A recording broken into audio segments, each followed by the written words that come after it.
Oi. Oi. Oi. Obrigada, Burma, pela intimação.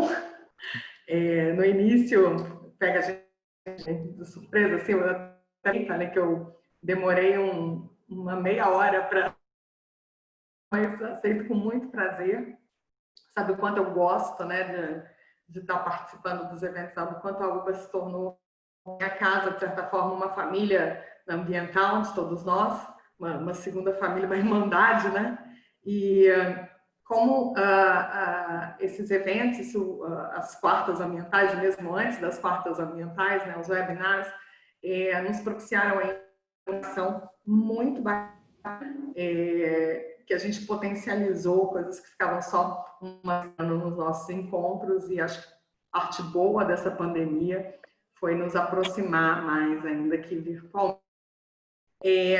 Fazer uma breve apresentação, acho que a maioria já me conhece, mas me apresento aqui. Sou Cristiane Jacum, sou advogada, engenheira florestal, especialista em Direito Ambiental pela PUC do Rio, mestre em Direito Ambiental pela Universidade Católica de Santos e doutora em Planejamento Ambiental pela COP-RJ. Tenho uma atuação na advocacia já há alguns anos, né? Uns 15 anos, advocacia exclusivamente na área ambiental e, além disso, tenho o prazer, né, minha discussão como membro do Fórum Permanente da Escola da Magistratura do Rio de Janeiro, da EMERGE, desde 2006, membro fundadora e diretora de Relações Institucionais da UBA, membro da Associação de Direito Ambiental, da PRODAB, também presidente do Comitê de Licenciamento de Fontes Alternativas de Energia da Associação Brasileira de Direito e Meio Ambiente, da ABIDEM, e como professora de Direito Ambiental, sigo atuando aí fortemente na pós-graduação, né, no preparatório da EMERGE, na Escola de Administração Judiciária, na ESAG, na Escola Superior de Advocacia Pública, na ESAP-PGE no Rio e no IBMEC. De forma acadêmica, alguns artigos aqui publicados em livros periódicos, inclusive na nossa primeira edição do livro da UBA. Vou mencionar aqui duas obras que eu organizei com muito carinho, que foi os Comentários à Legislação Ambiental do Estado do Rio de Janeiro, que saiu a segunda edição em 2019, e as súmulas do STJ em matéria ambiental, que a gente lançou ano passado no Congresso da UBA, e que nos acolheu aí a projeto, chegando mas que deu uma... Foi quando eu falei da súmula 613, que tem aí todo o pano de fundo, né, na questão das APPs urbanas. Então, a APP, particularmente, né, eu gosto de trazer esse contexto do Paulo Bessa, que ele fala, licenciamento ambiental e APP urbana são aqueles temas... Está cortando um pouco, o Gustavo falou, aqui, vocês estão me escutando bem? Ou será que é só para ele cortando? Está escutando bem, Burma? Posso seguir? Ele está dando um cortezinho, Cris, tá dando para entender, mas tá dando um pequeno corte, sim. Tá. Eu vou fazer o seguinte, eu vou trocar de lugar aqui rapidinho, para ver se a gente melhora, pode ser? Pode trocar, eu dou uma pausa aqui. Tá, dá uma pausa que eu vou trocar de lugar para ver se meu sinal estabiliza. Vamos lá. Então, estava falando que no livro das súmulas em matéria ambiental, abordei a súmula 613, que tem, né, como pano de fundo, ainda que não exclusivamente, mas tem aí um lastro muito forte, né, nas APPs urbanas, mas é um tema que me persegue há muito tempo, que eu persigo há muito tempo, e que me incomoda, que me inquieta bastante. E eu gosto quando concordo inteiramente com o Paulo Bessa quando ele fala que licenciamento ambiental e áreas de preservação permanente urbanas são aqueles temas assim jurássicos no direito ambiental, inclusive nos seus enredos e nos seus desdobramentos, né? A gente sempre está ali, são temas, embora muito antigos, mas sempre em voga, e a gente está sempre tendo que se atualizar em relação a essas discussões. E aí, quando eu fui preparar, né, um pouquinho de hoje, me atualizar em relação aos temas que eu já venho acompanhando, né, de proposições legislativas, de discussões nos tribunais, assim, a sensação que eu tive, a primeira frase foi aquela de, nossa, segue o baile, né? Segue o enredo das APPs urbanas. Então, a ideia aqui hoje é a gente contextualizar um pouquinho do problema, claro que passando por um resgate histórico, né, que acho que não pode deixar de ter como uma medida introdutória, mas também focar um pouquinho de onde é que a gente identifica alguns desses conflitos, como é que está a questão do enredo normativo, né, do conflito normativo, a controvérsia na prática, como é que ela vem sendo enfrentada, e também do posicionamento dos tribunais e das propostas legislativas. Então, assim, essa vai ser a nossa linha. Burma, eu tenho uma apresentaçãozinha pequena, você consegue me passar o host? Para eu poder compartilhar?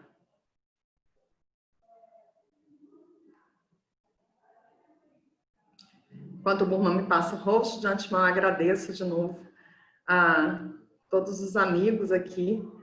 É um prazer estar trocando ideias e compartilhando sobre esse tema com vocês. Bom, aqui é a minha apresentação que eu já fiz. Do que a gente está falando, né? Quando a gente tem esse imbróglio normativo, o que a gente tem aqui? Essa figura também, que eu sempre trabalho, tanto nas minhas aulas quanto nas minhas apresentações, que é uma figura da Marginal Tietê no ideal do que seria as APPs urbanas. Eu geralmente deixo para usar isso no final, mas hoje eu já resolvi chegar apresentando o contexto. E, na verdade, qual é a situação fática que a gente tem? Isso nos dá assim, um dimensionamento do problema na prática, né? Uma visualização na prática do que é o enfrentamento das APPs urbanas. E o que seria, né, o que é, na verdade, um retrato de um lugar específico, de uma situação específica, onde a gente tem aí vários atores sociais, esse retrato se replica no Brasil inteiro, é uma realidade de todas as nossas cidades. E aqui eu trago um zoom da cidade de Nova Friburgo, no Rio de Janeiro, onde a gente tem, junto aí a FMP urbana do Rio Bengalas, além, né, do Posto Saturno e de outras edificações, temos a Defensoria Pública, o Ministério Público e o Fórum da cidade, e essa também sei que é a realidade de muitos outros municípios do país. Outra figura aqui para a gente identificar também, né, a complexidade, Itaperuna, no interior do estado do Rio de Janeiro, onde eu tenho toda a construção às margens do Rio Muriaé.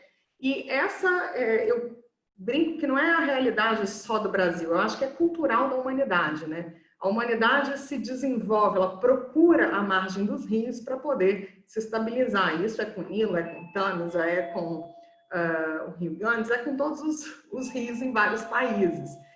Então, a gente parte aqui, né, de uma questão cultural que só no Brasil a gente falaria em 500 anos, se eu for pegar um pouquinho mais para a urbanização, falaria talvez nos últimos 70, 80 anos, mas que hoje se tornou um imbróglio jurídico gigantesco, onde a insegurança jurídica, que foi muito debatida, intensamente debatida no grupo ontem, é a nossa bandeira nesse momento. Então, a gente segue na linha aqui rapidinho de conceito e regime jurídico, dessa evolução normativa, falamos da complexidade, tanto na prática, quanto nas normativas, como também nos tribunais, as proposições e as controvérsias. Bom, a PP, todo mundo sabe, está lá na atual Lei 12.651, de 2012, conceituada como uma área coberta ou não por vegetação, mas que eu gosto de destacar, eu acho que tem alguém com o microfone aberto. eu gosto de destacar que ela tem uma função ambiental. A razão de ser da APP é de uma função ambiental para a preservação de recursos hídricos, paisagem, estabilidade geológica, biodiversidade.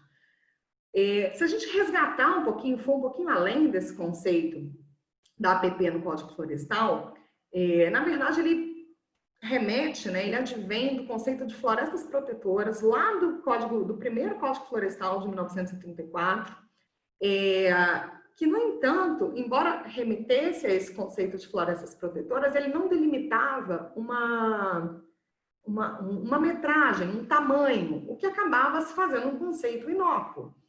E também não delimitava nenhuma restrição de uso. Então, a gente tinha esse conceito, né, amplo, que depois, no código, no de 65, foi incorporado, e a partir do Código de 65, ele foi ganhando uma dimensão muito maior do que o que estava inicialmente previsto, que estava originalmente, ou pelo menos que a gente consegue identificar quando faz o resgate histórico, né, desse conceito de APP.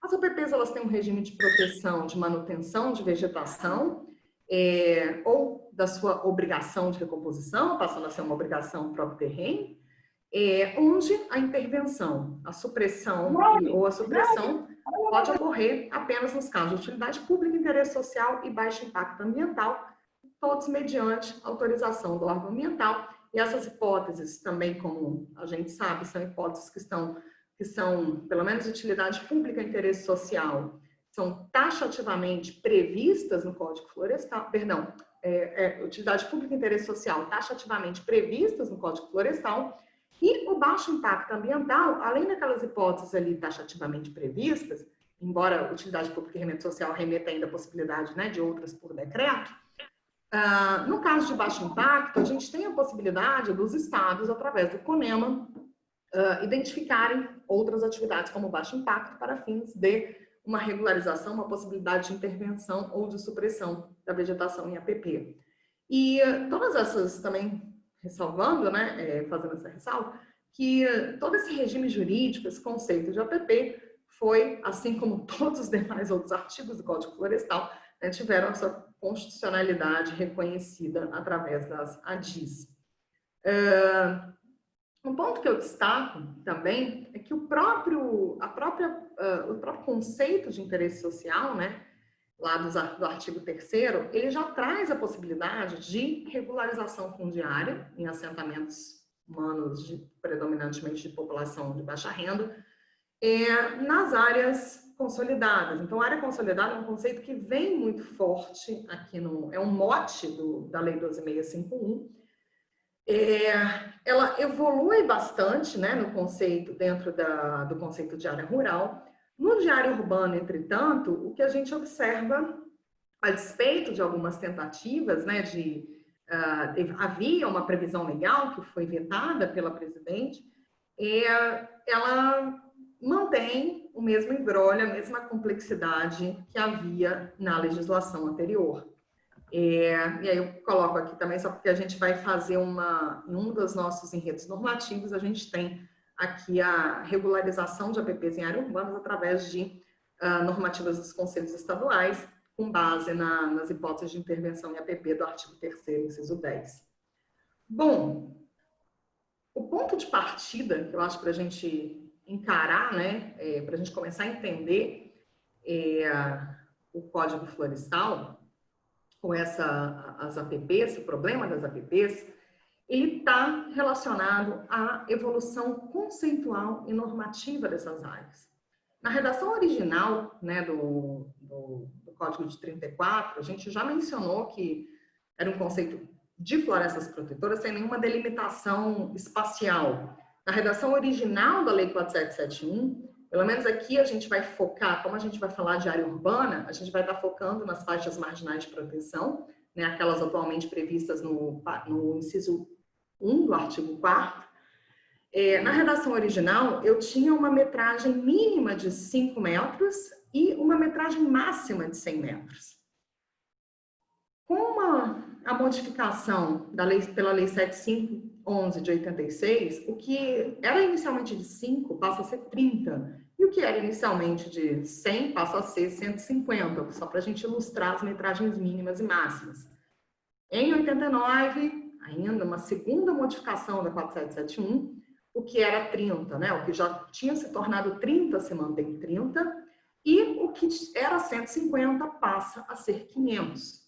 No entanto, até 89, a gente não tinha nenhuma menção à área urbana dentro do conceito de APP. Isso só acontece pela inserção do parágrafo único no artigo 2º da Lei 4771, que é feita pela Lei 7803 de 1989. Aí que aparece a previsão, né, o conceito de área urbana, remetendo, ainda que a observação do disposto, né, no plano diretor, nos planos diretores e nas leis de uso e ocupação do solo, elas deveriam respeitar os limites do artigo 2º.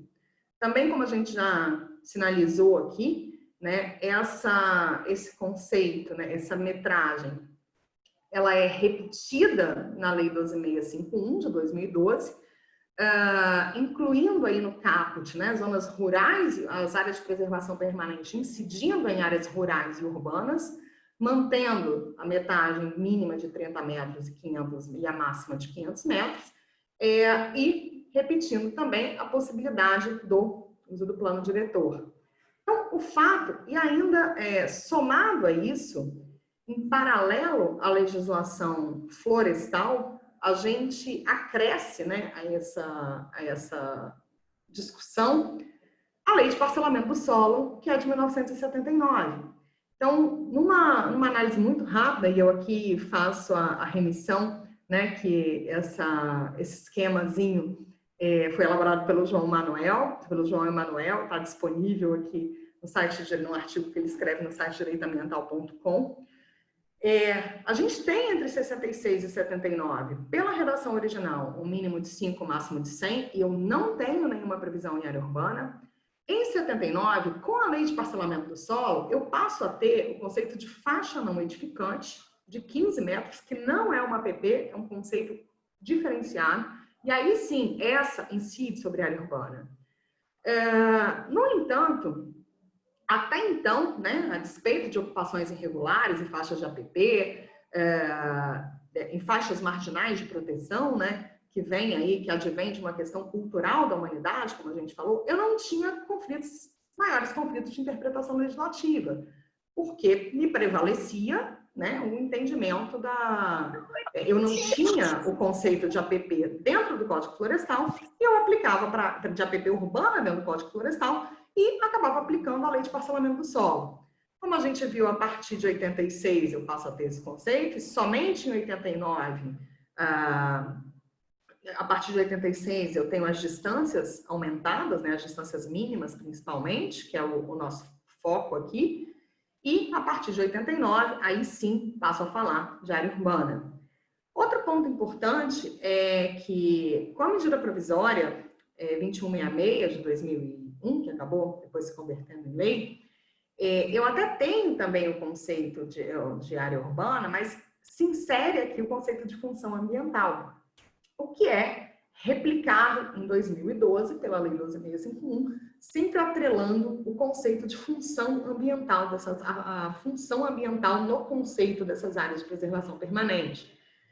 Então, aqui eu tenho dois pontos, né? O primeiro, a própria evolução normativa do Código Florestal, que foi a evolução conceitual, né? Que foi aumentando tanto o tamanho dessas áreas quanto a hipótese de incidência, né? Para ser também uma área urbana, quanto o aparente conflito de normas, né? A aparente antinomia jurídica com a Lei de Parcelamento do Solo. O que eu aplico nas áreas urbanas, né? O que prevalece?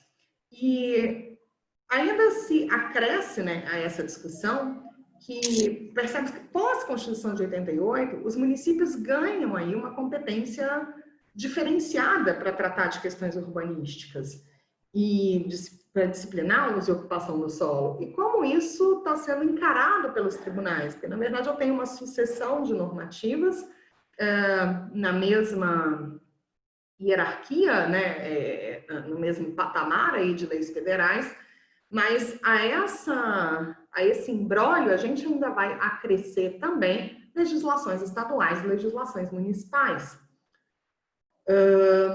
Bom, então, na prática, a complexidade da questão, ela se dá pela seguinte situação: eu tenho uma diversidade de situações concretas que permeiam a situação de APP, as APPs em áreas urbanas. Eu não estou falando de uma situação única que eu possa padronizar um entendimento jurídico. Não bastasse toda a controvérsia normativa que eu tenho a respeito, a minha situação fática também tem diferentes cenários aí, ela tem diferentes vieses. Eu tenho, sim, ocupações que são irregulares desde a sua gênese.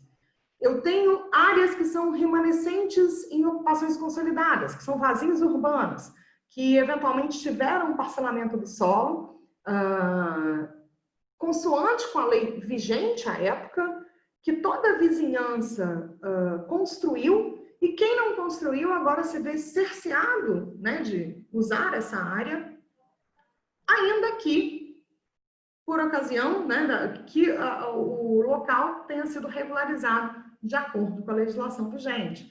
E esse vazio urbano, ele vai cumprir a sua função ambiental, né? E aí a gente remete lá de volta ao conceito de APP. E tem ainda ocupações e edificações que se deram sobre a égide de licenças administrativas, né, ou autorizações, que sim, como a gente falou, consoante a legislação vigente à época, sobre a égide dos parâmetros estabelecidos na lei de uso e ocupação, na lei de parcelamento do solo, entendendo que aquela era a legislação aplicável, e ainda consoante normativas estaduais ou municipais que legitimavam a sua ocupação, a sua localização. E aí, nessa complexidade normativa, na prática, né, eu tenho pleitos de possibilidade de uso, por exemplo, em relação aos vazios normativos, aos vazios urbanos, e tenho também pleitos que buscam uma convalidação, né, da sua ocupação, da sua construção, evitando, assim, a demolição. Além da complexidade normativa que a gente viu aqui pelo enredo, né, em âmbito federal, eu também tenho algumas excepcionalidades que o próprio Código Florestal vai trazer para a gente, e o exercício da competência normativa pelos demais entes federados, que trazem algumas exceções, né, algumas hipóteses excepcionais, possibilidade de regularização de ocupação em área de preservação permanente, e que algumas vezes são questionadas, né, judicialmente, e outras não são e permanecem válidas. Então, o próprio Código Florestal, ele já traz, né, como excepcionalidade a regularização fundiária de núcleos informais através das REURBs, o que foi também ratificado aqui, o que foi confirmado através das ADIs do Código Florestal. Mesmo antes do julgamento das ADIs do Código Florestal, o STJ já reconhecia essa excepcionalidade na norma, isso a gente tem precedentes, né, inclusive do ministro Herman Benjamin.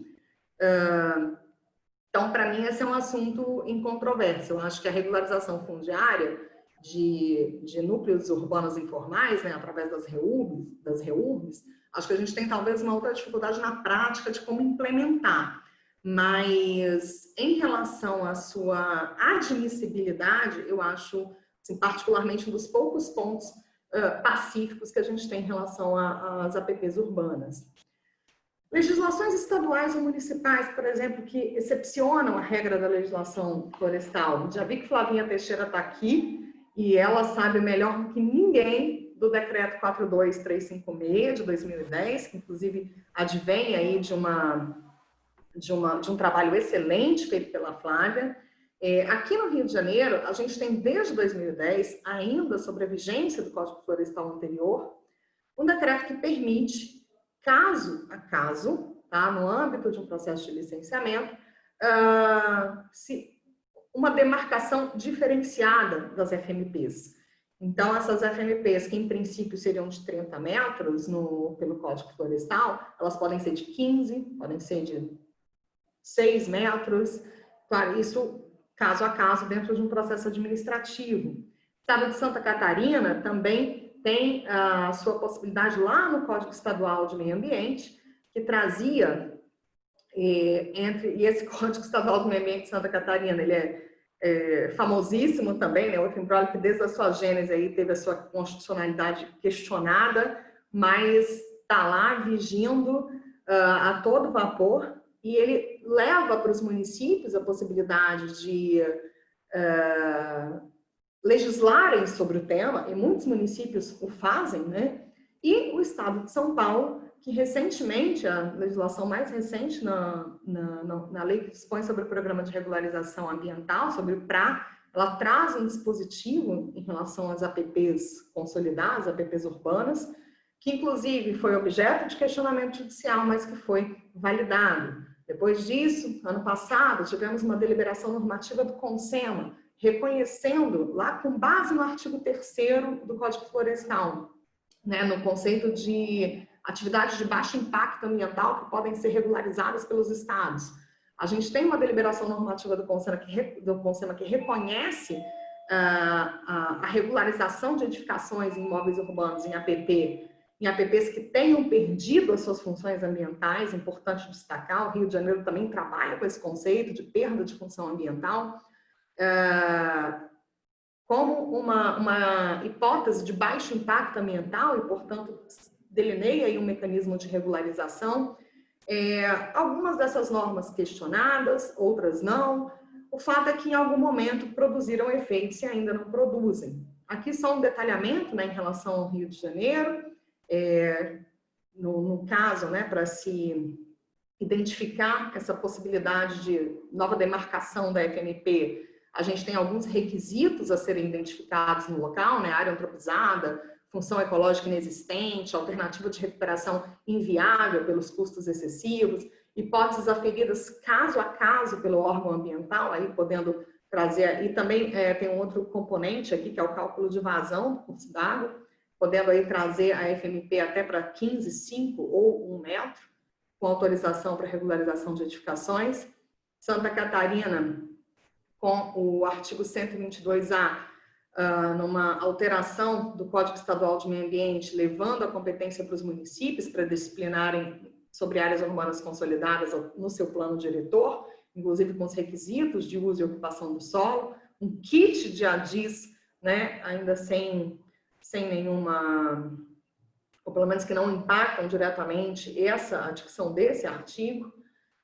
E aí, sob a égide, né, alguns municípios que até já tratavam disso anteriormente, mas pela modificação do Código Florestal, tem aí ratificado a sua legislação municipal. Inclusive, o município de Balneário Camboriú teve a lei de uso e ocupação do solo foi questionada no TRF4,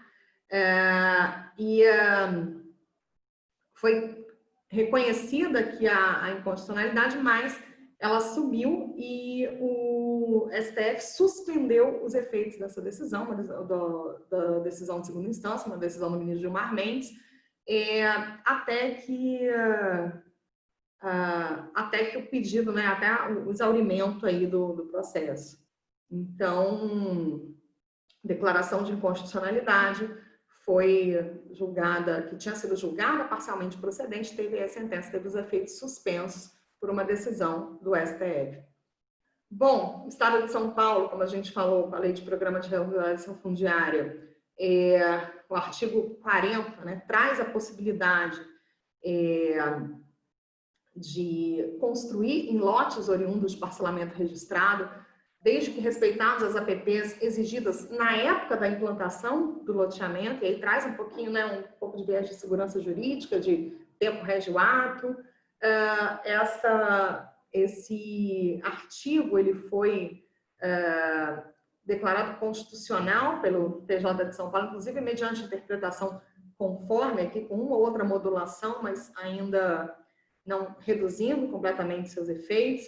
E no estado de São Paulo, ainda não está, como a gente falou, deliberação CONSEMA, que embora use um mecanismo diferente do Rio, o do Rio ele trata por decreto, e é uma possibilidade reconhecida caso a caso, né, mediante um processo de licenciamento ambiental, mediante um processo administrativo no órgão ambiental.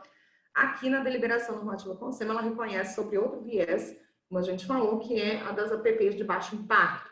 Mais uma CP, na 11ª Vara de Fazenda Pública, no finalzinho de 2019, declarou ilegal essa normativa, anulou todos os atos que já tinham sido embasados nela, as autorizações e as regularizações, né, ambientais, e particularmente essa decisão, ela traz dois efeitos, ela tem duas críticas aqui, que até faço de novo menção ao João Emanuel, que ele aborda muito bem isso no artigo dele, que está lá no portal direitoambiental.com. A gente teve a oportunidade de fazer um evento junto, né, sobre um bate-papo sobre a APP, e ele abordou exatamente esse assunto. Do ponto de vista material, o fundamento para essa decisão é de que o CONSEMA não poderia, isso não poderia ser assunto da deliberação, quando na verdade só está equiparando uma situação como de baixo impacto ambiental. Eu tenho todo um fundamento na lei para poder fazer isso. E a segunda crítica, né, de forma processual, que ele coloca, é que há uma anulação de ato administrativo que sequer os terceiros que foram, né, beneficiados por esse ato tenham sido citados para se manifestar nessa ação, tenham sido parte dessa ação. Então, uma revelia completa aqui dos efeitos dessa decisão. Ainda, né, trazendo um pouquinho mais de luz para esse enredo normativo, a gente tem a Santa Lindbe, que eu não sei até que ponto vai ser avocada nesse caso, mas outro dia eu estava até conversando com o Burman sobre isso. Eu acho que talvez, do ponto de vista normativo, a única capaz de tentar, a não ser que surja alguma normativa nova, né? Mas no cenário atual, a Lindbe é talvez a única capaz de fazer um contrapeso aí nesse entendimento. Então, que traz para a gente, né, uma reflexão, inclusive para a gente, mas principalmente para os juízes, do consequencialismo das decisões judiciais, se há forma de regularização, se será proporcional, se vai ser equânime, e quais são os ônus e as perdas, né, na peculiaridade desse caso. No caso das APPs urbanas, o ônus é quase sempre absurdo, né? Quando a gente, isso eu também faço aqui o meu parênteses, eu estou falando quando a gente não tem função ambiental mais caracterizada na APP urbana. Ou ainda se preveja um regime de transição, enfim, que não seja completamente uma demolição e uma recomposição completa, porque eu não vejo como fazer isso sem ter um ônus social imenso, inclusive um ônus talvez ambiental, né, gigantesco, e também a possibilidade de, quando da revisão nas esferas administrativas, né, ou judicial, quanto à validade de determinado ato ou de determinada norma, que se leve em consideração aquelas orientações gerais da época, né? Principalmente nesse contexto de APP urbana, que a gente perpassa, sim, por um enredo normativo muito complexo, né? E de diferentes fontes normativas, né? Tanto seja num conflito na esfera federal, seja num conflito nas esferas estaduais e municipais. Bom, como que a complexidade dessa questão vem sendo tratada nos tribunais? Bem, eu confesso para vocês que até 2018, 2017, a gente tinha muitas decisões nos tribunais que ou era mais fácil achar precedentes que se baseavam sim, né, em princípios da razoabilidade, da proporcionalidade, né, quando não era o caso de proceder isso tomando por base ações que visavam, tinham como objeto a demolição das construções ou que se negasse a regularização dessas construções, né?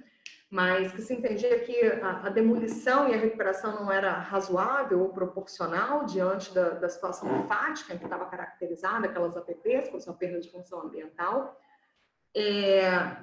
Muitas também, né, se baseando na inviabilidade da reversão ao status original, como a gente falou, um impacto muito significativo, um custo manifestamente excessivo, outras se baseavam na boa-fé do administrado, na insignificância do impacto, na possibilidade de manutenção, sob a adoção de outras medidas mitigatórias e compensatórias. Mas o STJ, principalmente a partir de 2017, começou a ter um entendimento, aí eu diria que começou a aparecer mais um entendimento contrário a essa possibilidade de regularização, embora a gente ainda encontre um ou outro caso, né? A questão tenha voltado à tona no STJ no ano passado. Mas isso culmina com a súmula 613, em 2018, como a gente falou, da inaplicabilidade da teoria do fato consumado em direito ambiental, que tem como pano de fundo as APPs urbanas, e também decisões nessa dicotomia, né, de prevalência ou da lei de parcelamento do uso do solo ou do Código Florestal. A gente tem aí precedentes entendendo pela prevalência do Código Florestal em detrimento da lei de parcelamento do solo, embora esse assunto, como eu falei, tenha voltado à discussão. A gente ainda não tem um posicionamento final contra ele. E mesmo em relação à súmula 613, né, que vocês já conhecem meu posicionamento, mas eu acho que ela é uma súmula que ainda tende a ser muito relativizada na sua aplicabilidade, não que eu seja contra ela, mas no caso das APPs urbanas, eu acho que ela tende a ser muito relativizada até pelas próprias possibilidades legais, né, das próprias exceções legais. Bom, aqui só para ilustrar, né, os julgamentos que eu trouxe ali para vocês, eu vou deixar para verem com calma depois, o importante é mencionar aqui as razões do entendimento e citar os precedentes, aí depois vocês podem ler com calma, inclusive precedentes recentes. Eu tenho coisas antigas, de 2013, mas eu tenho coisas de 2018, de 2017, de 2015. Então, a gente consegue identificar aqui, inclusive, uma regularidade temporal, né? Não foi um fato isolado num determinado período. E, bom, aqui, como a gente falou, na aplicabilidade da teoria do fato consumado, com precedente, um dos precedentes é o do ministro Og Fernandes, e um recente entendimento aí, também da segunda turma do STJ, do ministro Mário Camper, do início do ano passado, sobre a prevalência do Código Florestal, a aplicabilidade do Código Florestal em detrimento da lei de parcelamento do solo. No entanto, a gente também consegue, de outro lado, né, identificar decisões também de 2019, do Tribunal de Justiça de Santa Catarina, cito aqui uma de 2012, do TRF2, entendendo pela prevalência da lei de parcelamento do solo.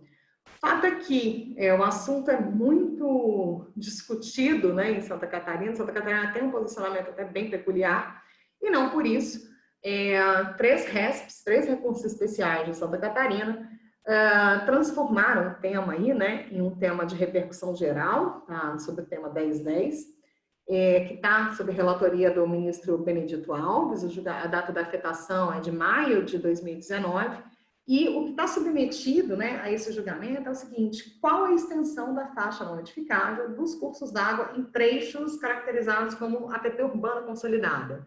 É o Código Florestal ou a lei de parcelamento do solo? Né, o Código Florestal variando de 30 a 500 metros ou os 15 metros da lei de parcelamento do solo. Então, com isso, com essa afetação, teve aí uma suspensão de todos os processos pendentes, sejam individuais ou coletivos, né, que versem sobre esse tema. Então, é um tema que a gente ainda está aguardando os próximos capítulos. A esperança ainda existe aqui em relação a essa, eu chamaria aqui de, talvez, de sobriedade, né, de sensatez em relação à tratativa do tema. Então, já também não escondo o meu posicionamento em relação às APPs urbanas, que eu sou favorável, né, à inaplicabilidade do conceito de APP urbana quando não há mais função ambiental nessa APP. E aí eu acho inviável, de fato, já dando spoiler aqui, mas muitos já conhecem meu posicionamento,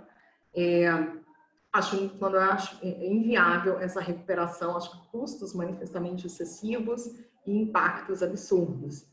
Posicionamentos doutrinários também temos, né? Em 2007, por vir já já falava sobre a inviabilidade, né, com base até no princípio da razoabilidade, na inviabilidade da reversão do status original de uma PP quando tiver que isso acarretaria um significativo impacto ambiental de vizinhança, o custo seria desarrazoado, então,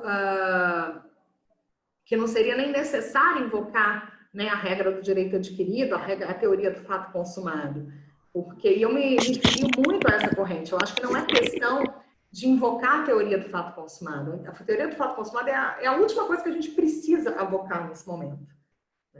A gente tem muitos outros argumentos fáticos e jurídicos e de extrema contundência que justificam pelo menos um olhar um pouco mais sensato e não uma aplicabilidade pura e simples das APPs urbanas, como está na dicção do Código Florestal. E também trago um posicionamento mais recente, né, do Floriano de Azevedo Marques, um dos autores da LINDB. Ele é muito crítico à súmula 613 e, especificamente, ele já fala numa revisão do posicionamento da súmula 613, exatamente pelas dicções que a LINDB traz para a gente. Proposição legislativa, já caminhando para o fim, também é uma outra esperança, a não ser que os tribunais, né, mudem esse posicionamento a partir do enfrentamento do tema 1010. Nas proposições legislativas, até a gente tem atualmente duas. O tema também sempre foi objeto de proposições legislativas, né? Desde 2000 a gente tem aí PL 3057, 2008, 2013. Atualmente temos 2 PLs tramitando, né? Um na Câmara dos Deputados, outro no Senado. O do Senado, na verdade, é até mais antigo, é de 2012, da senadora Ana Amélia. O da Câmara dos Deputados, ele é uma reversão, aqui ele ressuscita o PL 6830, de 2013, que tinha sido arquivado aí pelo término da legislatura. E, basicamente, o que eles enfrentam é o seguinte: no PL do Senado, na redação original aqui, né, da proposição da senadora Ana Amélia, ela já diz categoricamente que na faixa marginal de proteção vai ser definida pelo plano diretor e pela lei de uso e ocupação do solo. Também no PL 25 de 2019, o deputado Rogério Penha Mendonça traz também essa proposição, né, de que seja tratado no âmbito dos planos diretores, no âmbito dos municípios. Então, esses são os 2 posicionamentos legislativos que a gente tem. Bom, controvérsias que ainda remanescem, né? Além de tudo que a gente rapidamente colocou aqui, porque daria, acho que uma série de lives, aí 1 ano da gente falando do tema, né? Além de tudo que a gente colocou, o que ainda remanesce, né, como outros argumentos? Quando a gente fala em competência concorrente, né, não só os argumentos que a gente colocou aqui, o Estado pode legislar para diminuir a proteção ambiental, vai vigorar sempre em dúvida pro natura, o Estado pode sempre ampliar a proteção, mas ele nunca pode restringir, que são posicionamentos que a gente escuta, mas a gente que está no dia a dia do direito ambiental, a gente não sabe que isso não, a gente sabe que isso não é uma unanimidade dentro do STJ, nem dentro do Supremo.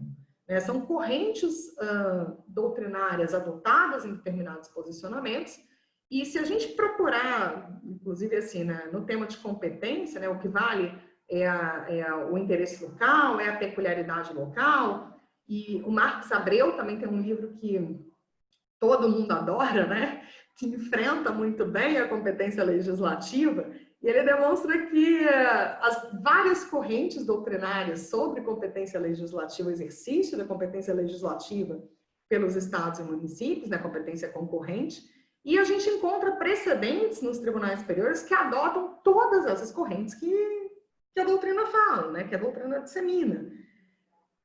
Além disso, e que aí a gente entraria nos exemplos que eu trouxe aqui das legislações estaduais. Além disso, há ainda uma outra corrente que fala o Código Florestal, ele é uma regra geral, não é ele que usurpa a competência concorrente, né, ao usurpar a ideia de uma regra geral. Quando ele estabelece uma metragem, ele não está indo muito além, ele não está esvaziando a competência dos estados e dos municípios de adequarem as suas peculiaridades. Outro ponto também que eu acho muito importante é talvez a gente resgatar o conceito de caracterização da PP. A gente define a PP pura e simplesmente na lei com uma metragem. Claro que essa metragem ela não sai do nada, né? Existem estudos, inclusive estudos que dizem que ela é insuficiente, mas ela é insuficiente ou ela é suficiente se for uma PP que cumpre a sua função ambiental. Se eu tenho um vazio urbano, se eu tenho uma PP já consolidada, já ocupada, eu não descaracterizo o próprio conceito de APP quando eu atrelo esse instituto jurídico a uma função ambiental. E quando eu falo de APP, de cursos d'água que hoje são canalizados, que hoje são tubulados, eu poderia falar em área de preservação permanente também? Haveria função ambiental nesses casos? E eu acredito que vários de vocês já tenham se deparado em alguns licenciamentos ambientais. A Andréia, minha conterrânea do Espírito Santo, está aqui. Pode ser que ela já tenha se deparado com um caso desse no Espírito Santo. Eu já me deparei, Guilherme também, que atua muito lá. Quando a gente tem um curso d'água tubulado, enterrado, e o órgão ambiental fala, eu quero APP, na hora de fazer o parcelamento do solo, né? Na hora de aprovar o processo de licenciamento do parcelamento do solo. Aí a gente fala, cara, APP de quê? Do meio-fio? Né? Qual é a função da APP? Vai proteger de erosão? Né? Vai facilitar, proteger de inundação? Facilitar fluxo hídrico? Outros pontos também, né? A implantação de obras públicas, ela descaracterizaria a APP? Porque às vezes eu tenho um remanescente, o meu vazio, né, urbano, num determinado terreno, mas que do lado dele tem uma implantação de obra pública. Então, se o poder público pode, por que não? Como é que ficaria essa situação?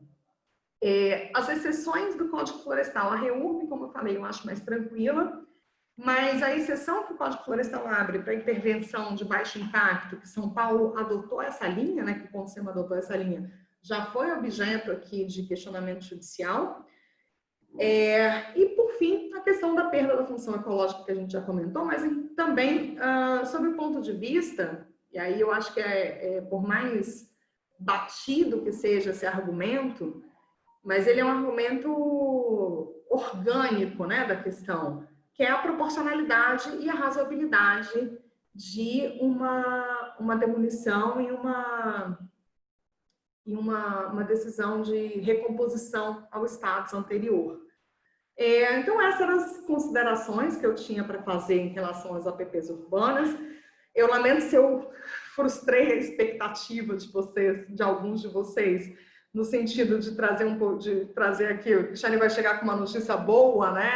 Alguma novidade aqui para a gente tratar a questão de um ponto de vista diferente, mas essa é aquela questão que ainda está muito longe do fim e que remanesce aqui para a gente é nos atualizarmos até o momento das reflexões.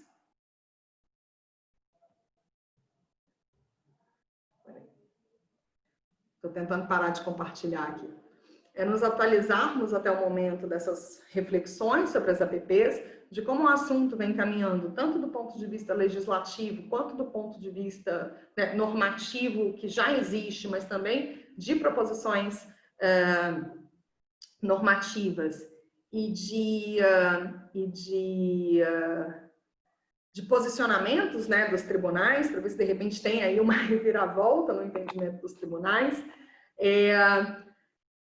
E é isso, gente, torcer para que as coisas, para que a gente consiga aqui caminhar na APP minimamente aí no mínimo de segurança jurídica. Burman, ultrapassei meu horário. Não Acho passou, que deu certo, não. né? Pelo contrário, tu tem todo o tempo do mundo, Cris, para falar, sabe?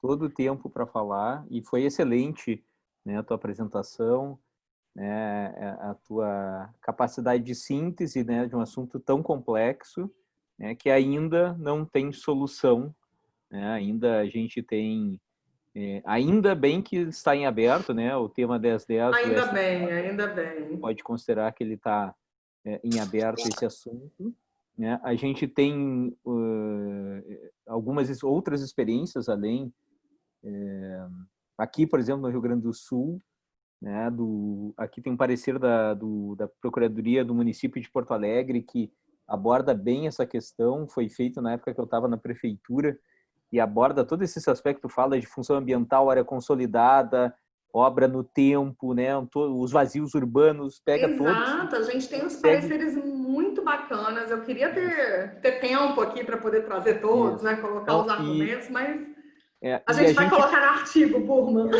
Não, e a gente vê que recentemente eu fiz uma live com uma promotora de justiça, a Ximena Cardoso Ferreira, que é uma excelente promotora, que tem um livro que fala sobre inundações urbanas, e ela foi categórica, né, no sentido de dizer, olha, a regra é os 30 metros, porque a legislação prevê, mas nem sempre é possível ter 30 metros. Né? Não. Às vezes é 10, às vezes é 15, às vezes é 20, e é bom a gente ouvir do Ministério Público, né, alguns representando o Ministério Público, né, esse bom senso de poder adaptar com as situações concretas, né, porque nem sempre, efetivamente, né, é o que a gente fala muito, né, as cidades foram historicamente construídas no entorno dos cursos d'água.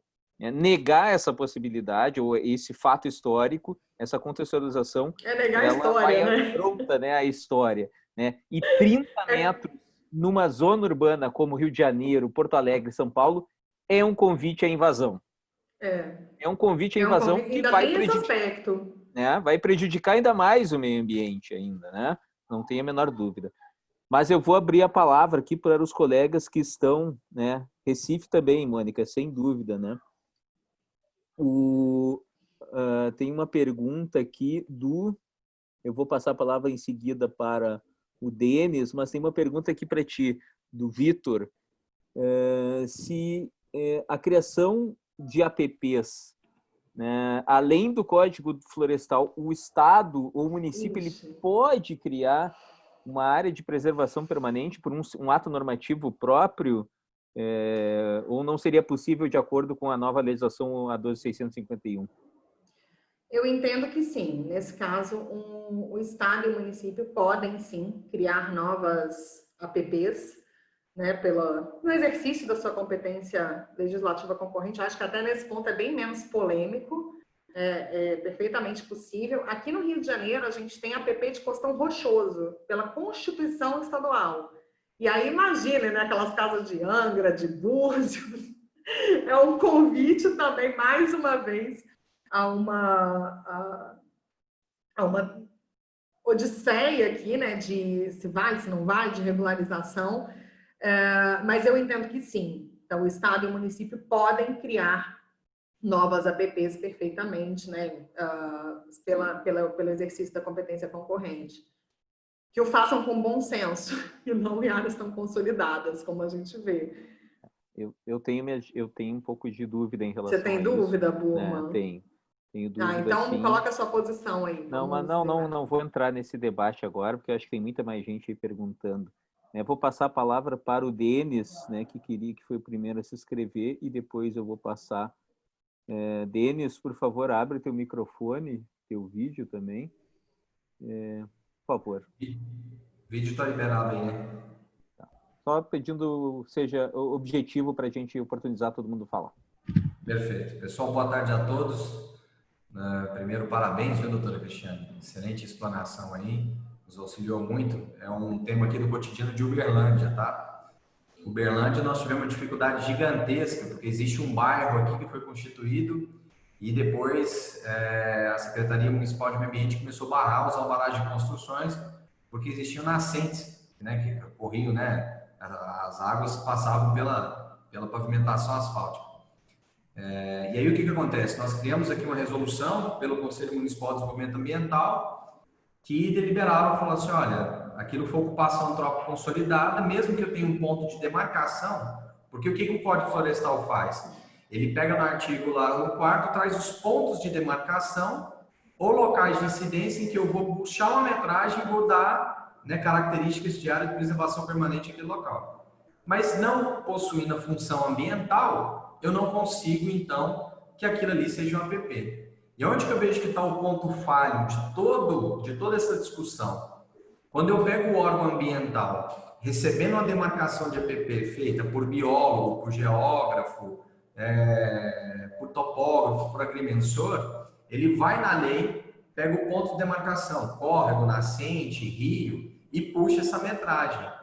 Então, assim, por puxar simplesmente a metragem, ele não vê o que tem no entorno, ele não está preocupado de que realmente, eu tenho uma pavimentação, eu tenho uma iluminação pública, eu tenho um muro de uma residência. Ele não. Ele pega o ponto de demarcação, porque a lei fala do ponto de demarcação, puxa a metragem e joga lá, aquilo ali é um APP. Então, assim, só que se você pegar na doutrina da biologia, da geografia, né, dessas ciências, ela não traz a definição de APP. Quem traz a definição de APP é lei. E para ter interpretação da lei, o jurídico tem que acompanhar. Então é o seguinte, o que seria o mais prudente por parte dos empresários, ou do produtor, ou da pessoa que necessitar fazer uma demarcação de APP? Olha, chama um técnico, faz o ponto de demarcação e põe um jurídico, põe um advogado, alguém, né, do departamento jurídico, fazendo essa análise em conjunto da interpretação da lei. Então, eu acho que isso sanaria em muito aquilo que poderia se corrigir na esfera administrativa, tá? A maior dificuldade está, será que o técnico assina de forma isolada? Será que ele vai reconhecer isso? Porque a gente tem o Ministério Público sempre pesando atrás do técnico ambiental para falar assim, olha, se você permitir algo, né, que a gente entende como não autorizado, nós vamos entrar com a ação civil pública e buscar a sua responsabilização. Então, eu acho que nesse ponto de interpretação, de demarcação de APP, para mim é o cerne da questão onde está falho, na esfera administrativa. Quando a gente vai pedir a demarcação no meio do licenciamento, numa busca de alvará, alguma coisa assim. Então, eu concordo com você, Denis, assim, mas com um ponto de vista um pouquinho diferente. Eu acho muito frágil, não é frágil, vulnerável. Eu acho muito vulnerável reverter esse entendimento ou bancar esse entendimento no processo administrativo. Aí, se eu fosse técnica, e mesmo se eu fosse jurídico do órgão, eu ia querer minimamente alguma normativa estadual que me desse um respaldo, como o Rio de Janeiro fez com o decreto, que aí eu consigo exatamente, naquele caso concreto, eu caracterizo, né, a perda da função ambiental e com parâmetros objetivos, com parâmetros assim que não são, que todo mundo consegue identificar, às vezes até olho nu, e aí isso me dá uma segurança jurídica para uma decisão técnica e inclusive para um parecer jurídico do órgão. Mas eu acho que o técnico bancar isso sozinho, por mais óbvio que seja, né, para a gente, porque para mim o conceito de APP, ele está muito atrelado à função ambiental. E eu acho que isso que a gente tem que resgatar o tempo todo, porque passa despercebido. O conceito de APP, na prática, ele está atrelado à metragem. A gente sabe que é 30 metros, 30 metros, 30 metros. Cara, é função ambiental para cumprir. Se não tem função ambiental para cumprir, eu não tenho o Instituto APP, não há que se falar nisso. E aí, eu acho que foi o Paulo Bessa que um dia comentou, não sei se foi no grupo ou em algum lugar que a gente estava conversando, ele falou, acho que está na hora da gente dar um passo atrás e resgatar os conceitos do direito ambiental. E assim como o conceito de responsabilidade ambiental, o conceito de dano, né, que não existe, a gente precisa também resgatar o conceito de APP. Porque enquanto a gente ficar nessa discussão, 30 metros, não tem metro, não se pode, não pode, a gente vai ficar rodando em círculos. Então, vamos entender o que é isso, o que é esse instituto, o que ele quer trazer. Vamos dialogar com a realidade fática, vamos dialogar com a competência dos entes federados, vamos dialogar, contextualizar isso, né, com a atuação dos órgãos ambientais, e aí sim a gente consegue minimamente dar um pouco de segurança jurídica para essa confusão toda. Porque o que a gente tem é um jogo de batata quente de mudança de entendimento. Nem nos tribunais a gente tem segurança. Agora, particularmente, tem uma pseudo-segurança, porque tem uma súmula 603 que se baseou, que tem 3 precedentes com a APP de urbana, e que, sabe qual é a minha opinião? Que o assunto não era para ter sido encerrado ali. Eu acho que o argumento que chegou errado no STJ. Eles definiram todos, porque teoria do fato consumado, direito adquirido. E a última coisa que eu preciso argumentar nesse caso. Eu tenho muitos outros argumentos tão mais relevantes. E aí, o que me parece foi que o STJ falou o seguinte, cara, chega desse argumento de fato consumado, isso daqui não cola. Só que quando ele falou chega de fato consumado, ele botou uma pá de cal na discussão, pelo menos teoricamente. A gente vai ter que agora ressuscitar. Mas, só concluindo, assim, já me estendendo muito, eu sei que tem outras perguntas, o primeiro passo disso tudo é a gente resgatar o conceito de APP. Segundo passo, a gente repensar se o Instituto APP se aplica de fato à área urbana. Ou se não seria mais adequado a gente trabalhar com outro conceito em área urbana que cumprisse a sua função, que obviamente seria uma função diferente, ou poderia ser a mesma, mas adaptada à realidade, ao contexto urbano. E, a partir daí, a gente, então, pensar em como vai fazer esse referencial normativo, esse referencial teórico, para poder, minimamente, aqui trazer uma segurança jurídica, porque o que a gente tem é uma partida de tênis. Não é nem de tênis, é porque de tênis você sabe que a bola vai para um e vai para outro. O que a gente tem é um jogo de queimado, que você nunca sabe para onde que a bola vai e quem que ela vai pegar. Exatamente, né? E aí fica na insegurança jurídica, né, Cris, que vai depender do técnico que vai analisar, se ele vai aceitar, por exemplo, a Mônica ali, der um parecer que não tem função ambiental, os técnicos, às vezes, não ficam com receio de aprovar, né, e de não aprovar caso a caso, de achar que está favorecendo, né, tem o Ministério Público, os órgãos de controle do Ministério Público fiscalizando, eles têm esse receio. O Carreira, o aniversariante do dia, que depois nós vamos cantar parabéns, Carreira! Ele queria fazer uma Que pergunta, e o Guilherme honra! também. Guilherme, Claro. enquanto o Carreira aparece aí, ou me repete a pergunta, porque ele mandou no chat aqui, eu te passo a palavra, por favor. Boa tarde, pessoal. Boa tarde, Cris. Cris, parabéns. Esse é o tema que acho que vai ser recorrente aí. Acho que mesmo depois que a gente tiver sedimentação dos julgamentos, a gente começar a entrar aí num nível de segurança jurídica, mas acho que ele vai estar paulatinamente aparecendo nos nossos escritórios, perante a administração pública. Eu queria só fazer um relato de uma situação interessante que tem acontecido muito aqui em Minas Gerais, nas áreas de expansão urbana, as áreas onde próximas à zona urbana consolidada nas cidades, que estão sendo objeto de parcelamento de solo. Em algumas regiões aqui, a gente tem muito aquele cenário da abertura de canais para fazer a drenagem das áreas. Ou seja, você vai para um processo de licenciamento, o que é isso? É um córrego, é um APP. Então, a gente começou a buscar aqui perante, principalmente os órgãos municipais, declaração de dispensa antes até do próprio processo de licenciamento ser iniciado, a gente desconstituindo o curso hídrico ou o determinado ambiente enquanto ambiente natural. A gente levanta a carta de IBGE, as informações que estão no IDE do CISEMA, até depoimento de pessoas para buscar desconstituir ambiente e descaracterizar a área de preservação permanente. E tem tido um bom resultado. Na semana passada até nós tivemos até o próprio Ministério Público pedindo a desistência de uma ação civil pública que havia sido ajuizada em função de suposta ocupação de APP. Quando a gente juntou o estudo, a declaração de dispensa do órgão ambiental, resolvemos a situação. Então isso vai continuar, as cidades todas foram, aqui nessa região de Minas Gerais, as cidades todas foram colocadas em cima dos rios, ou seja, ou a gente vai mudar esse cenário a muito custo, ou nós temos que aprender a conviver com isso harmonicamente e regular isso para a gente ter segurança jurídica. É isso só, Cris, parabéns, continue aí sempre, que esse material que você está fazendo precisa virar um livro rápido. Se eu te contar que ele está engavetado já tem uns 2 anos. Agora vamos ver se sai, né? Burro me estimulando a falar de novo do tema, porque se é assim, se a gente não pega para sair na hora, por isso que eu admiro demais o Talden, ele é igual uma máquina, né?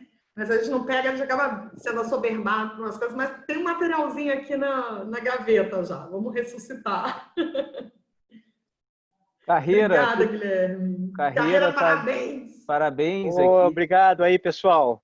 Aí, parabéns. Grande mestre aí, Carioca. Valeu. Obrigado a todos vocês. Eu costumo estender a felicidade de hoje para todos aqueles que me parabenizam.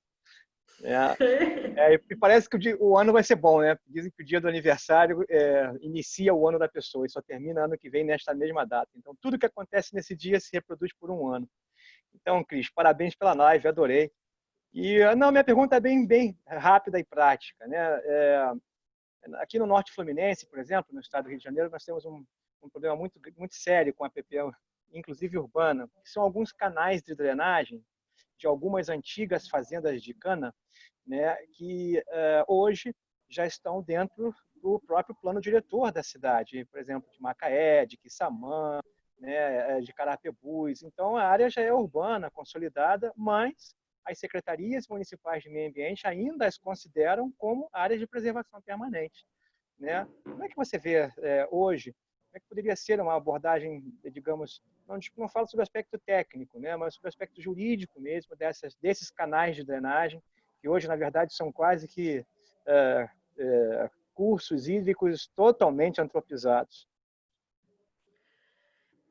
Carreira, parabéns de novo. Que Obrigado, seja linda. um ano de muita plenitude em tudo. Amém. Para todos nós.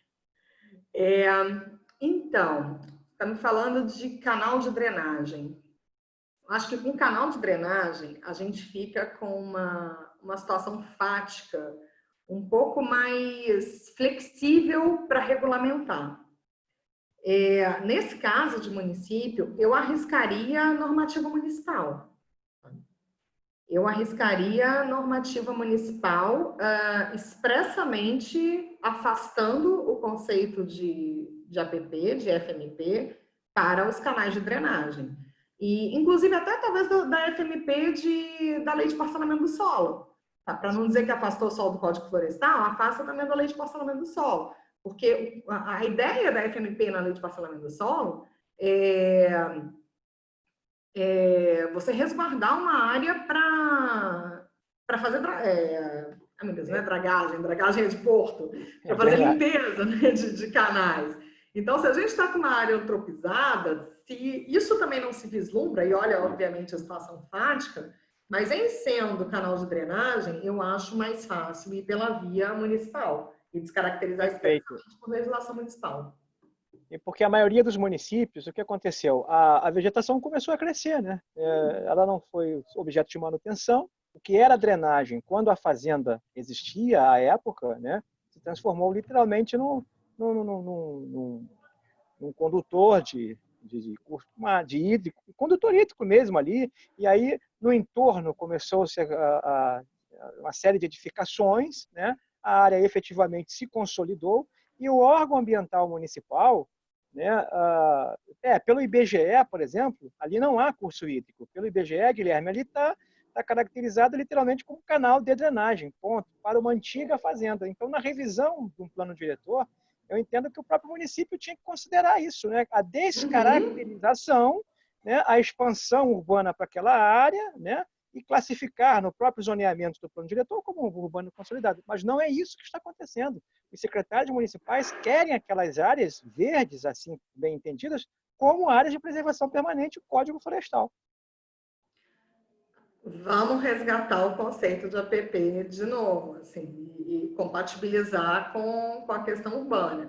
Mas acho que essa é uma situação que eu iria, assim, eu sinto muita segurança de sugerir uma regulamentação municipal descaracterizando. Maravilha. Perfeito, Cris. Gratidão.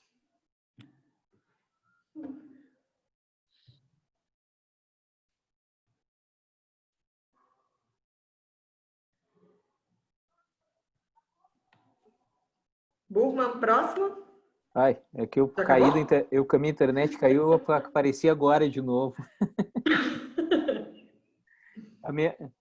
Pode fazer um comentário, Andréia, sim, porque eu perdi todos os comentários aqui, as perguntas, por favor. Eu salvei aqui, você quer que eu te mande?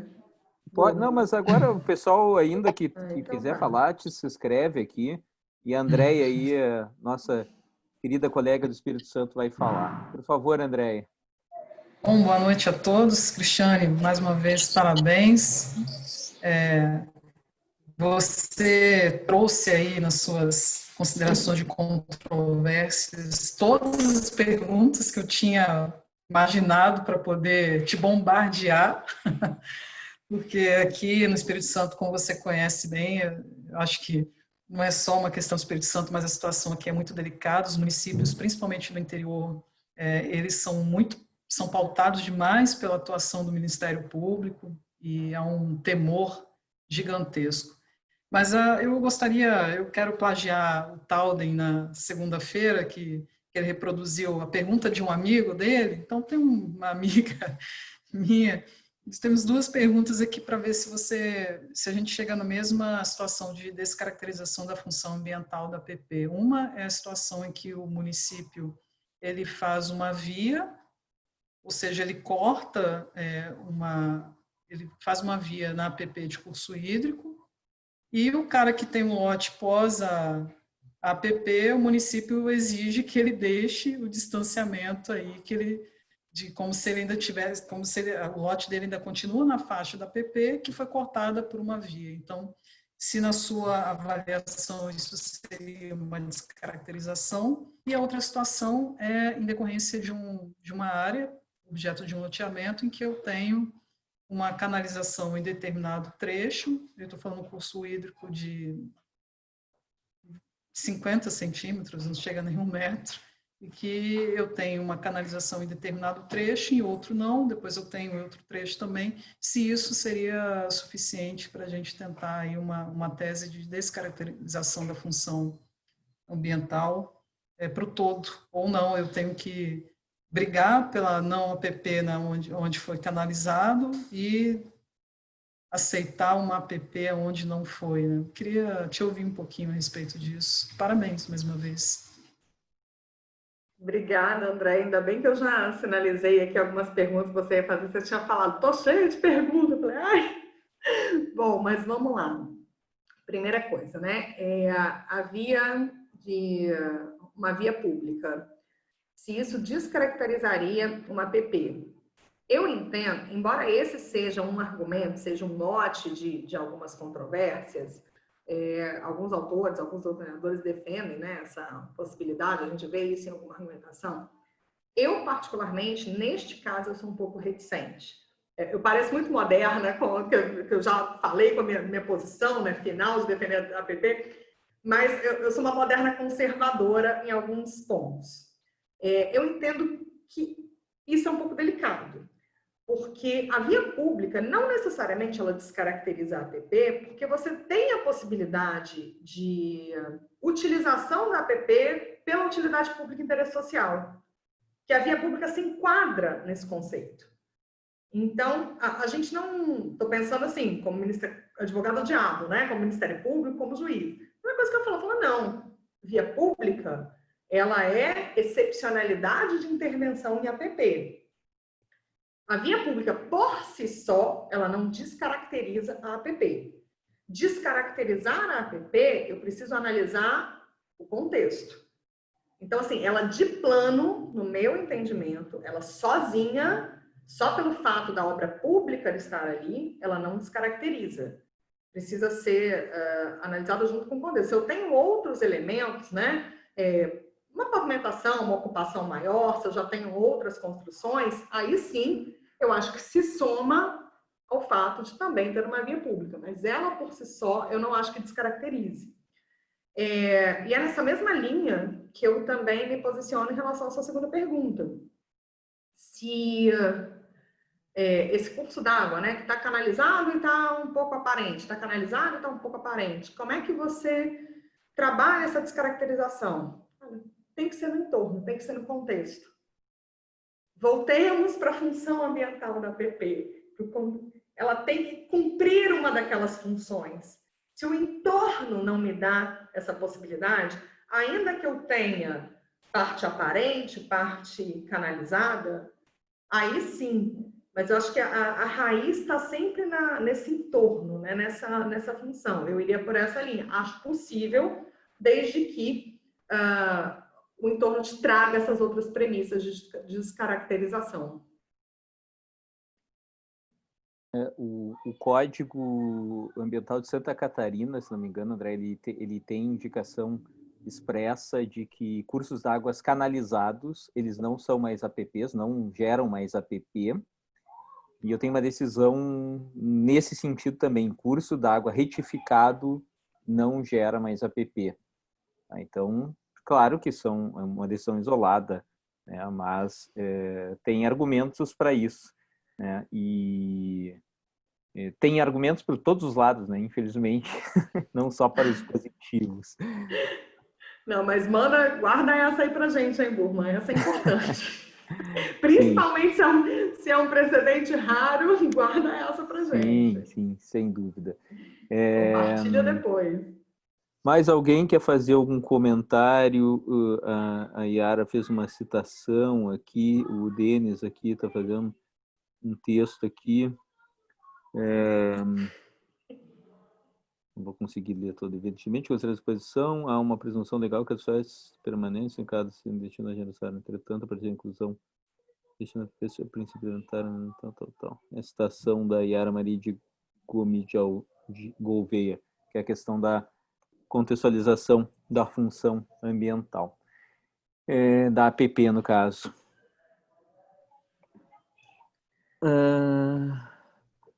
Vai ficar gravado isso aqui, Denis. Não vou conseguir ler tudo de uma vez só aqui nessa sequência.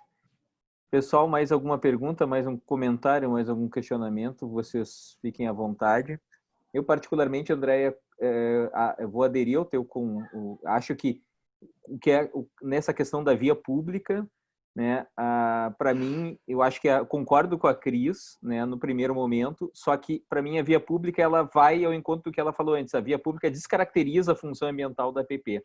Se ela está no meio entre o terreno e o curso d'água, ela acaba por suprimir a vegetação que tinha ali, que tinha proteção, a mata ciliar, que era para proteger o curso d'água. E aí, no momento que ela faz isso, ela descaracteriza. A rua, por si só, ela não descaracteriza a APP, mas... né, ela, ao suprimir a vegetação e tudo mais, ela acaba fazendo isso, né? Mas é a minha opinião, né? Mais alguém? O Vitor Ataíde quer fazer uma inscrição. Por favor, Vitor, faz aí para a gente se encaminhar para o encerramento. Primeiro, parabenizar a Cris aí, muito boa a apresentação. Eu tive a oportunidade de lidar com a APP também quando trabalhei no órgão ambiental do Espírito Santo, né? E era assim, o pobre diabo que perguntava ao fazer uma carta consulta ao órgão ambiental para intervir em APP e todos os vizinhos já tinham ocupado, né? Não tinha muito o que fazer. A gente até propôs, ainda no contexto da 369, CONAMA, né? Critérios para estabelecer o baixo impacto, mas não foi adiante. E era isso que eu queria trazer aqui para o debate. Como que ficou a segurança jurídica de decisões tomadas com fundamento na 369 antes do atual Código Florestal? A gente tem algum levantamento sobre isso, enfim, porque um ato autorizativo do Conselho Nacional de Meio Ambiente, não tem o Ministério Público sempre questionou, né, o poder regulamentar diante do princípio da estrita legalidade, né? Então, essa é uma questão que eu queria colocar. E o outro ponto, eu que fiz a primeira pergunta sobre o poder de demais entes federativos criarem a APP, porque não faz muito sentido. Qual que é o meu ponto de vista? Eu sei que em Santa Catarina, promontório é APP, né? O que é promontório? É o costão rochoso escarpado íngreme, né? E ele qualificou como APP. E APP, partindo do princípio que a APP deve ter função ambiental, né? Como pode ser APP no Estado e no ente federativo não ser APP? Será que não tem função ambiental só em um Estado? Então, esse que é o problema, né, do poder regulamentar aí entre os entes federativos. Deixa eu fechar aqui no microfone, que tem um outro espectador aqui que meio barulhento. Obrigada, Vitor. Só para deixar registrado aqui, né, para quem não sabe, eu e o Vitor, a gente se conhece há muito mais tempo que eu conheço todos vocês. Nós fizemos faculdade juntos, então é uma amizade aí de muitos e muitos anos. Então, fiquei muito feliz quando eu te vi aqui, vi seu filhote que eu conheci hoje pessoalmente, virtualmente. E acho que eu te convidei para a UBA, não foi? Vou reivindicar a autoria aqui. Muito feliz de te ver aqui. Bota essa na minha conta, hein, Burma? Vamos lá. Só para voltando aqui no poder regulamentar dos entes, respondendo friamente, se eles podem regulamentar, eu não vejo por que não, né? Até, assim, voltando, né? Revirando a primeira resposta que eu dei. Eu não vejo, numa análise fria do artigo 24 da competência concorrente, que eles não possam regulamentar e até de uma forma mais fácil da jurisprudência, né? Entender isso como possível. Agora, a pertinência dessa regulamentação, baseada em quê? Né? Se tem uma peculiaridade local ou não para poder fazer isso, qual a diferença? Esse é um segundo ponto que, eventualmente, seria enfrentado numa decisão de mérito, né? Da constitucionalidade disso ou não. De fato, qual é a peculiaridade de ter num estado e não ter no outro?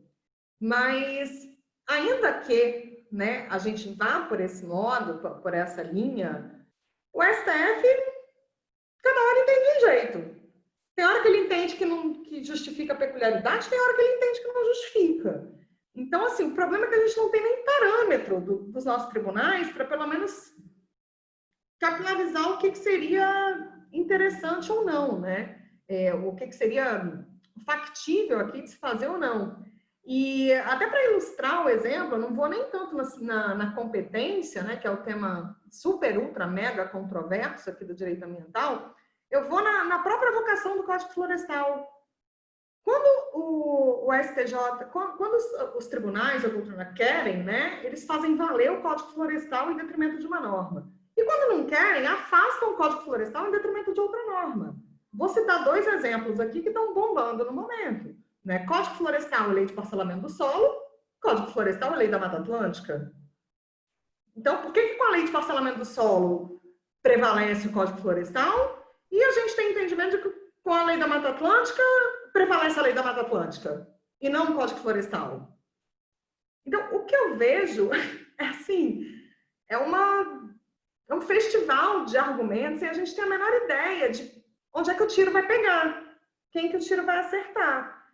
Isso não dá para ter nenhum parâmetro. Friamente, pela competência legislativa, pode, mas é pertinente ou não? Vai entender como peculiaridade local? Vai fazer justificar? Eu, particularmente, se eu fosse estado ou se eu fosse município, eu não faria mais APP nenhuma.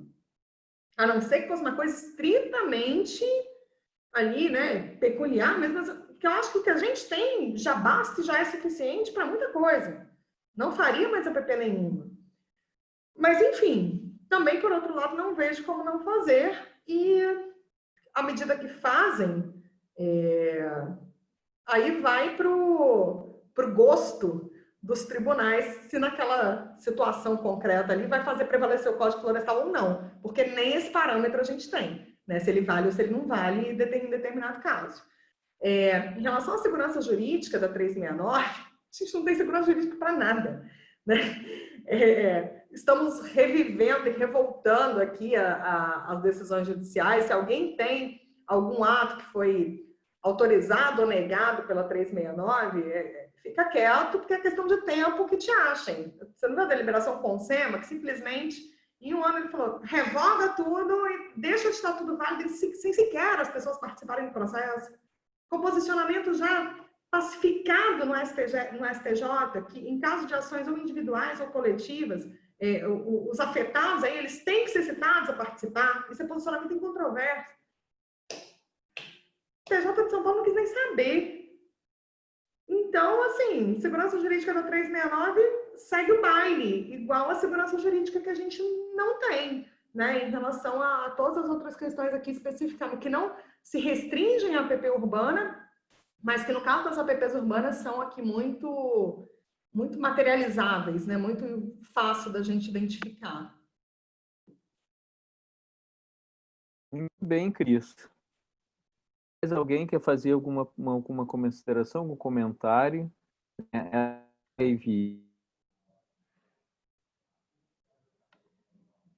Disponibilizado na sequência, a gente já sobe. E a apresentação também da Cris, depois ela disponibiliza ali para o grupo da UBA ali, né, para todo mundo que quiser conferir. Certo? Margarete, que entrou agora, quer falar uma coisa? Que linda! Que bom te ver. dúvida aqui, companheira. Não, eu estava aqui, caí há pouco tempo, já tinha visto, já estava nas perguntas. Aí eu fiquei, Burma, me aceita para mim entrar de novo, que eu quero ver as perguntas também, né? Não, mas tá de parabéns, Cris. Esse tema é muito instigante, muito bom, tua apresentação foi top e eu particularmente concordo com todas as posições que tu externaste. Então, assim, não tenho muito o que perguntar aqui, não.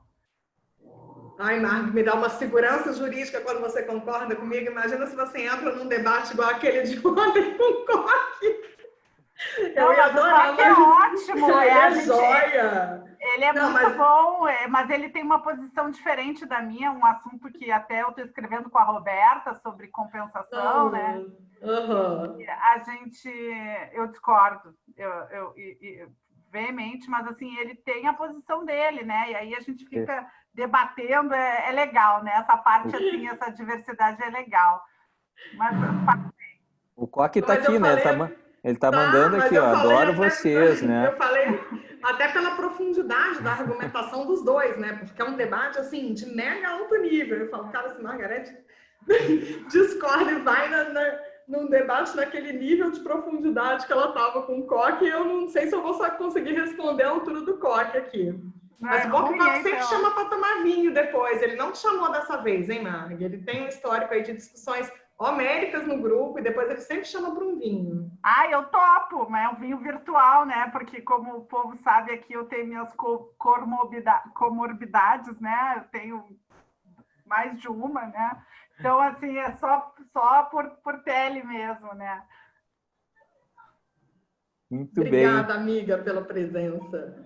Muito bem. Margarete, Adélio, Alexandre, Silon, Ana Cláudia, Andréia, Carisa, a Cacá Matione, a Sinara, o Cláudio Denis, Diego, e o Carreira, Guilherme. Tem muita gente assistindo hoje aqui, Cris, audiência. Tem Márcia, alta, Flavinha, Sion, obrigada pela presença. Justamente pela qualidade Abelha, da palestrante, Tati, né? Que sempre atrai, né? A gente tem muitos amigos também, faz muitos amigos nessa jornada. Então tá, pessoal. Foi um prazer revê-los aqui novamente. E na quarta-feira que vem teremos mais um evento com a nossa colega Ana Lucy Grise, que vai falar sobre ESG aqui, que é um assunto que ela fala bastante, vai falar aqui no próximo webinar da quarta-feira, tá bom? Obrigado, Cris. Obrigada, Burma. Obrigada, gente. Foi um prazer revê-los aqui. Não pude nomear todos, mas de todos aqui fiquei muito feliz e honrada com a presença de cada um, com as perguntas.